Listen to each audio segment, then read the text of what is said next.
Hey guys, this is Brandon Mitchell. I'm back with another video yet again. Founder and CEO of BrandResumes.com here. But who am I? I'm actually a professional resume writer. So I've been writing resumes for over 5 years now in many industries. Notable clients have landed interviews at Google and Facebook, Morgan Stanley, JP Morgan. But today, I want to speak to you about how to respond to a job offer. So something a little bit exciting, because if you're watching this video, hopefully you do have a job offer on the table, or maybe you expect one coming up soon, right? So make sure to stick to the end of this video because you don't want to miss any of the tips or tricks that I might be able to drop on you, so you do safeguard yourself as you think about accepting this job offer.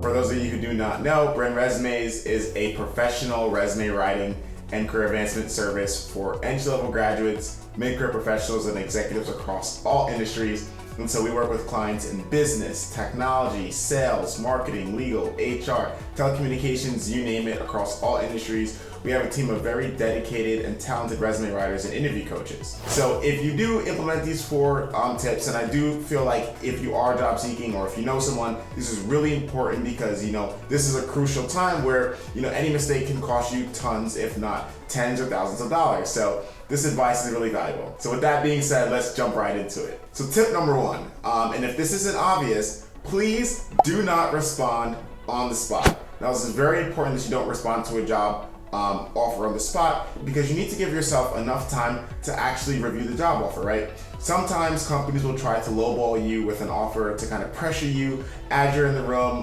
with all the ambience and things like that, to say, you know what, I want you to accept an offer right now. And the reality is they have time, right? Like, no one is going to die if you have to wait a day or 2 days or 3 days to think about it. But it's a tactic that companies use to kind of pressure you into doing what they want, right? So the ball is in their court, right? But what you do want to do is you want the ball to be in your court, right? Like, you want to have enough time to, thoroughly review and all of the things I'm going to talk to you about, so that when you are accepting or declining, you've done your research, you've done your homework, and you're an informed job seeker. So definitely number 1, again, do not accept the job on the spot. It's not a good decision because that leaves you with no room to negotiate, and you have to take, whatever they gave you. And that's just not the case in most cases. Tip number 2, I would say take some time to thoroughly review the job offer. And I'm not saying, skim through it. I know you're super happy, you're super excited that you want to just, get to working. Maybe you've been unemployed for some time, and this is like that final, that offer that's just like, yes, like I just want to, I just want to start working.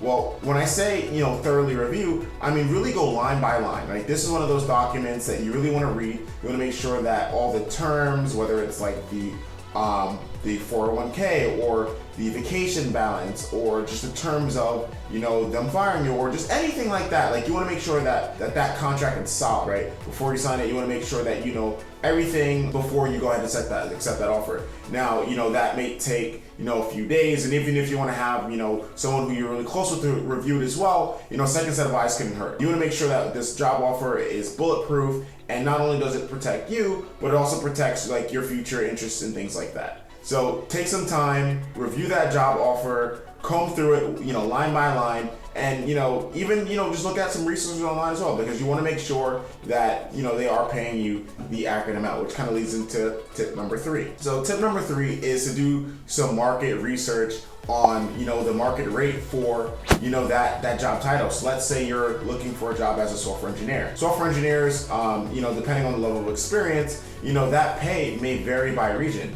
So it's really important for you to know, like, what's the average compensation for someone in your local city or state, right? Because a software engineer in Wisconsin probably gets paid a lot less or a lot more, who knows, than a software engineer in New York or one of the larger metro areas. So it kind of just depends, right? And websites like PayScale, Glassdoor, you can really go on there, run some queries to understand, this information is like real time. And sometimes you even have like these sites that do like anonymous reviews of like compensation numbers, which I love because it kind of gets you a little bit insight into, what companies are paying for your specific types of talent, right? Because what you don't want to do is undercut yourself when, let's say you should have made, $60,000, but you took an offer for 45, right? Like that's just leaving money on the table, and you don't want to do that, and I wouldn't want you to do that either, right? So when we advise our clients, we want to make sure that you are accepting the right offer, and if you do need to negotiate, that's definitely an option. I would say tip number 4, and which is really important, is to make sure that if you are accepting the job offer, so you didn't accept on the spot, you took some time to thoroughly review and you did your market research, and you know what, this is a great offer, this is something that, I'm comfortable with, make sure that this offer is something that you can make sure that you pay all your bills with, make sure that you can be able to save money, which is very important. And kind of an overlooked thing. It's like, I'm gonna make just enough to get by, but you don't want to get by. You're gonna make sure that you have like a nice cushion for a rainy day and things like that. But if you are going to accept the offer, make sure that you respond, right? And as you're looking through the job offer, and even in kind of like that review stage, make sure you know when the deadline date is, right? Because sometimes these job offers are time-based, unfortunately, so they may give you like 5 days to respond or 21 days to respond, right? Depending on how quick they want to, backfill the role or fill a new role. So once you understand, how much time you have, you can then respond. And in your response, definitely thank them for the offer, show your appreciation, but keep it brief. Maybe like a few paragraphs, like 1 or 2, a few sentences each, and just make sure that like you're showing that you appreciate, you're showing that you're eager and you're willing to start with the team, and you just want to hit the ground running. Like that's always a good sign that they've made the right decision to hire the right talent, right? Inversely, if you are declining the offer, which does happen, you can still keep a brief email, but maybe spell out maybe a few of the simple reasons why you may not be looking for that role, right? Be very specific, and it could be that, maybe the commute is too far, or, that the company mission or values didn't kind of align with kind of your purpose or something like that, right? Keep it simple, keep it brief. You don't want to kind of go too crazy because you kind of want to maintain a professional relationship with that firm, right? You never know in the future if you do want to come back, or if things change, you want to have that healthy relationship and that professional relationship to be able to say, hey, or 2-3 years later from now, who knows, right? Like things happen. So those 4 tips I think are really important when you're looking at responding to a job offer, because you do want to do it right? You don't want to undercut yourself. And you want to make sure that you're equaling the playing field for both you and the employer, so that when you do accept or decline, you are hitting the ground running. If you thought these tips were helpful, please like, subscribe, drop a comment. We will be releasing videos every week on many subjects for job seekers and people who are looking to kind of get to that next opportunity. So whether it is you're a professional or you're a student coming up, these tips are really applicable, because at some time or at some point in your career, you will have to respond to a job offer.